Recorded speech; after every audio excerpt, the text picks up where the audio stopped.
আসসালামু আলাইকুম। আমরা কিন্তু অনেক সময় মোবাইলে এবং কম্পিউটারে বাংলা টাইপিং করতে গেলে এই কঠিন যুক্তবর্ণগুলো অর্থাৎ এই কঠিন যুক্তবর্ণগুলো দ্বারা যে বানানগুলো লিখতে হয় এখানে কিন্তু অনেক সময় হিমশিম খেয়ে যাই বা সমস্যার সম্মুখীন হই। আসলে অনেক সময় আমরা এলোমেলো করে ফেলি। তো আজকের ভিডিওতে দেখাবো এই কঠিন যুক্তবর্ণগুলো কিভাবে আমরা লিখবো বা কিভাবে ভেঙে ভেঙে লেখা যায়। তো চলুন কথা না বলে শুরু করা যাক। প্রথমে আছে যুক্তক্ষ। আমি আগেই বলে রাখি এইখানে হয়তো আমার ভাষার সঙ্গে আপনাদের ভাষা বা অনেকের ভাষার শ্রুতিমধুর হবে না বা মিলবে না, ভাষাগতভাবে একটু ভিন্ন হতে পারে। তো আমি প্রথমেই শুরু করছি। এখানে যেমন যুক্তক্ষ দিয়ে শিক্ষক বানানটা আছে, এর মধ্যে একটা যুক্ত বর্ণ আছে, যেমন যুক্তক্ষ আমি যেটাকে বলি। এটা আমরা কিভাবে লিখবো? এটা আমরা এভাবে লিখতে পারি, কিবোর্ড থেকে ক যোগ প্যাটখানা মধ্যে স। এটা কিন্তু কম্পিউটার কিবোর্ডেও এভাবে লিখতে পারবেন, আবার মোবাইল দিয়ে যারা টাইপিং করে তারাও এভাবে লিখতে পারেন। এরপর এটা কি আছে? অঞ্জলি বানান। অঞ্জলি বানানের যে এই বানানটা আছে এটা আমরা কিভাবে লিখবো? এটা লেখার জন্য আমরা কিবোর্ড থেকে ইও যোগ বর্গীয় জ ব্যবহার করব। তারপরে এখানে কি আছে? অঞ্চল বানানের ভিতরে এখানে একটা কঠিন বানান আছে, ঠিক আছে? এই বানানটা আমরা কিভাবে লিখবো? এটা লেখার জন্য আমরা কিবোর্ড থেকে প্রথমে লিখবো ইও, তারপর লিখবো চ। তাহলে কিন্তু এই কঠিন বানানটা উঠছে। এরপর আমরা যদি এখানে লক্ষ্য করি যে বিজ্ঞান, এই বানানটা কিন্তু অনেক ক্ষেত্রে অনেক চাকরির পরীক্ষাতেও এরকম বানানগুলো আসে।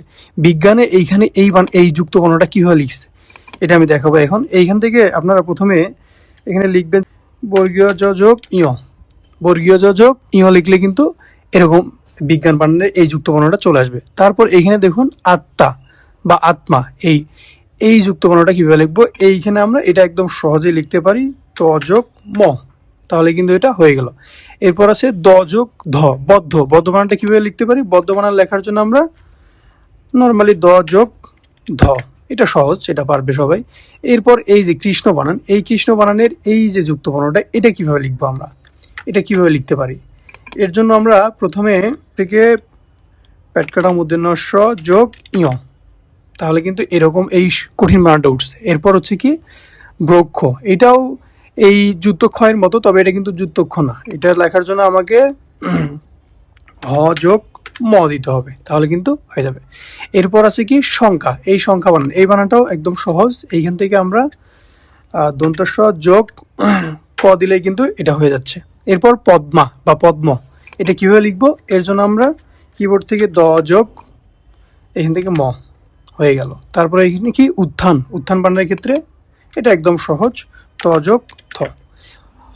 কম্পিউটার কিবোর্ডে টাইপিং এর সময় কিন্তু বাংলা টাইপিং এর সময় আমরা ইংলিশের যে ওয়ার্ডটা আছে জি বা বাংলা যেটা হসন্ত হিসেবে বা যুক্ত হিসেবে ব্যবহৃত হয়, প্রথমে একটা অক্ষর লেখার পর কিন্তু আমরা ওই জি পেশ করে তারপর তুলতে পারি।